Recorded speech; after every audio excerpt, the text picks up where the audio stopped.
نحمده ونصلي على رسوله الكريم أما بعد فأعوذ بالله من الشيطان الرجيم بسم الله الرحمن الرحيم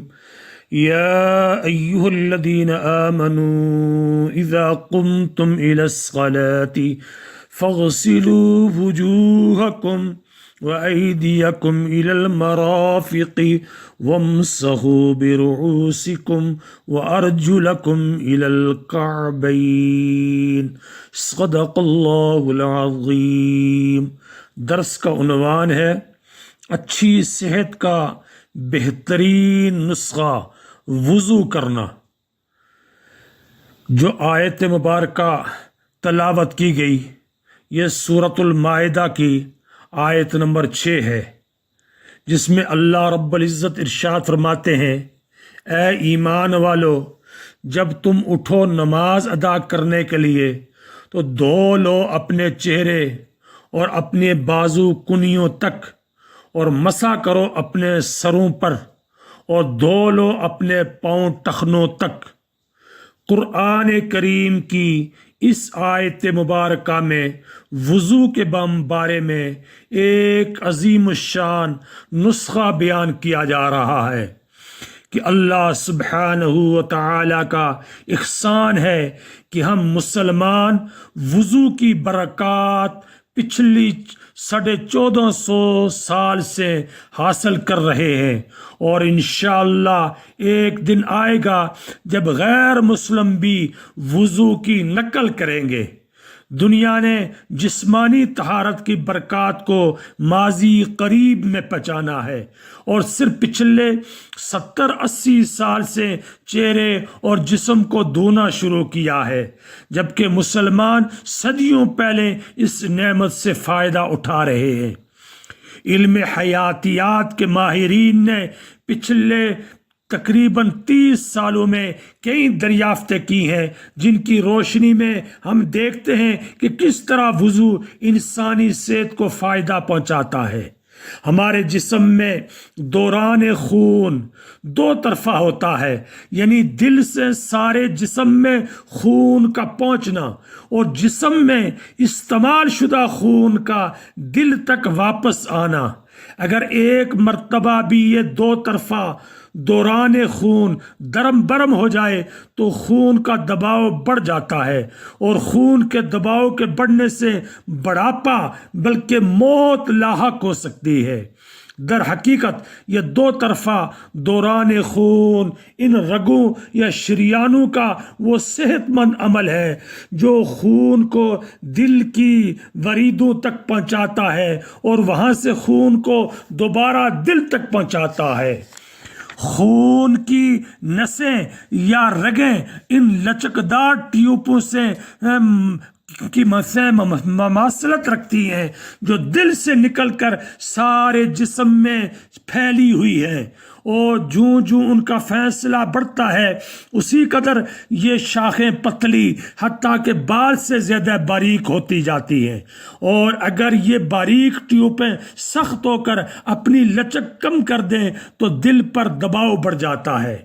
غیر مناسب غذا اور اعصابی رد عمل وغیرہ خون کی شریانوں اور باریک رگوں پر بے حد نقصان دہ طریقے سے اثر انداز ہوتا ہے، اور خون کی نالیاں سخت، غیر لچکدار یا سکڑ جاتی ہیں۔ خون کی نالیوں کا سخت اور غیر لچکدار ہونا کوئی اچانک عمل نہیں ہوتا، بلکہ یہ سلسلہ بتدریج اور ایک لمبے عرصے پر محیط ہوتا ہے، اور وہ نالیاں جو دل سے دور یعنی دماغ، ہاتھ اور پاؤں میں ہوتی ہیں زیادہ متاثر ہوتی ہیں۔ غیر لچکدار اور سکڑنے کا یہ عمل کم رفتار سے شروع ہو کر وقت کے ساتھ ساتھ تیزی سے بڑھتا ہے، لیکن ہماری زندگی میں ایک خاص چیز ہے جو ایک طرح سے متبادل طریقے سے پھیلنے اور سکڑنے کے عمل کے ذریعے ورزش مہیا کرتی ہے، اور وہ خاص چیز پانی ہے۔ پانی درجہ حرارت کے اتار چڑھاؤ کو پیدا کرتا ہے۔ گرم پانی خون کی نالیوں کو جو دل سے فاصلے پر ہوتی ہیں کھول کر چوڑا کر کے لچکدار اور طاقت مہیا کرتا ہے۔ اسی طرح سرد پانی ان کو سکڑنے کے عمل سے گزارتا ہے۔ اسی طرح ورزش کا یہ عمل ان غذائی چیزوں کو بھی جو نسوں میں خون کے سست گردش کی وجہ سے جم جاتی ہیں دوبارہ گردش میں کر دیتا ہے، اور یہ درجہ حرارت میں تبدیلی کی وجہ سے ہی ممکن ہوتا ہے۔ ان سائنسی اور طبی حقائق کو جاننے کے بعد اب یہ ممکن ہو گیا ہے کہ آیت مبارکہ جو شروع میں تلاوت کی گئی اس کی نصیحت کو بخوبی سمجھا جا سکے، جس میں کہا گیا ہے کہ وضو میں منہ اور ہاتھ اور پاؤں کو دھو لیا جائے۔ دوستو، اللہ تعالیٰ نے ہمیں خون کی گردش کا بے بہا انعام عطا کیا ہے، اور اس کا ارشاد گرامی ہے کہ ہم وضو کریں تاکہ ہم پر اللہ تعالیٰ کی نعمت اس طرح ہو کہ دوران خون ایسے متناسب طریقے سے قائم رہے کہ ہم صحت مند رہیں۔ لیکن یہ بات ذہن میں رہنی چاہیے کہ وضو کی برکات اس شخص کی صحت پر زیادہ نظر آتی ہیں جو بچپن ہی سے اس کا عادی رہا ہو۔ وضو کے بارے میں صرف یہ ایک سائنسی تحقیق نہیں بلکہ کئی اور بھی بے شمار سائنسی حقائق ہیں۔ مثلا علم حیاتیات سے متعلق سائنس کا عام طالب علم خوب جانتا ہے کہ ہمارے جسم میں برق کے سکون اور جسم کی فعالیات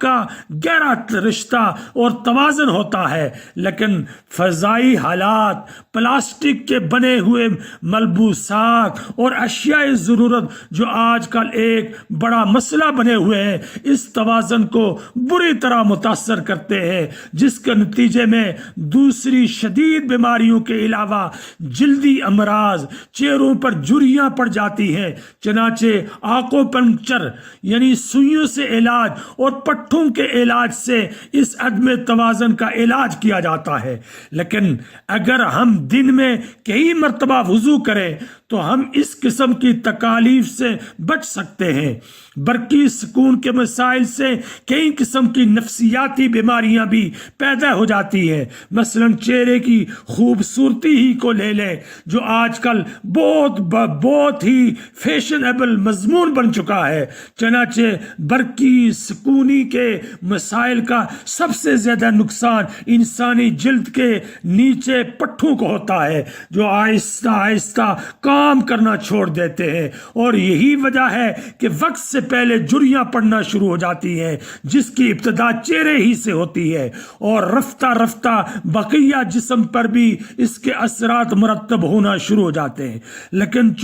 جو لوگ ساری زندگی وضو کرنے کے عادی ہوتے ہیں ان کے چہرے ان جھریوں سے پاک ہوتے ہیں۔ پس جو کوئی بھی وضو کی عادت رکھتا ہے وہ نسبتاً زیادہ صحت مند اور نتیجتاً زیادہ خوبصورت جلد کا مالک ہوتا ہے۔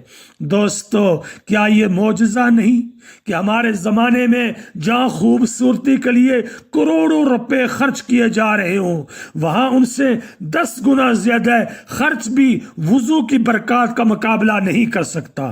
اب سوال یہ پیدا ہوتا ہے کہ کیا متبادل وضو یعنی تیمم کا بھی برقی سکون سے کوئی تعلق ہے؟ تو اس کا جواب ہاں میں ہے، کیونکہ آیت مبارکہ کا آخری حصہ اس حقیقت کو اجاگر کرتا ہے کہ سکون برقی کے خلاف اللہ تعالیٰ کی نعمت بالکل مکمل ہے، یعنی تیمم بھی سکون برقی کو بڑی حد تک کم کر دیتا ہے۔ پس اس آیت مبارکہ میں واضح طور پر بیان کر دیا گیا ہے کہ وضو کا طہارت و صفائی والا عمل علم طب کا عظیم شاہکار ہے، لیکن ہمارے زمانے میں کوئی غیر مسلم یہ کہہ سکتا ہے کہ میں تو پہلے ہی سے چہرہ، ہاتھ اور پاؤں دھوتا رہتا ہوں، لیکن اسے یہ بات نہیں بولنی چاہیے کہ غیر مسلموں میں اس عادت کی عمر صرف 70-80 سال ہی ہے. دوسرے یہ کہ ایسی صفائی جو محض ایک تلقین پر مبنی ہو وہ کبھی اس طرح باقاعدہ نہیں ہو سکتی جو عبادت کی اصل ڈسپلن کے ساتھ ہو سکتی ہے. وضو کی برکات و فیوز صرف طبی حقائق پر مشتمل نہیں، کیونکہ مذکورہ آیت مبارکہ کی ان سطور میں صرف سائنسی حقائق کی تشریحات پیش کی گئی ہیں، اسی لیے اس کے روحانی فوائد اپنی جگہ پر ہیں. کاش ہم اپنی مقدس کتاب قرآن کریم کی حقیقی اہمیت کو پہچانتے. اللہ تعالیٰ قرآن کریم آج بھی اللہ کا کوئی قرآن محفوظ ہے اور قیامت تک محفوظ رہے گا، کیونکہ اللہ تعالیٰ نے اس کا ذمہ لیا ہوا ہے. اور پھر قرآن کریم ہمارے آخری نبی حضرت محمد مصطفیٰ صلی اللہ علیہ وسلم کا معجزہ ہے، اس لیے ہم اس پر عمل کر کے دنیا اور آخرت کی کامیابیاں حاصل کر سکتے ہیں. لہٰذا اللہ سبحانہ و تعالی ہمیں اس کی قدر دانی کی توفیق نصیب فرمائے. وآخر دعوانا ان الحمد للہ رب العالمین.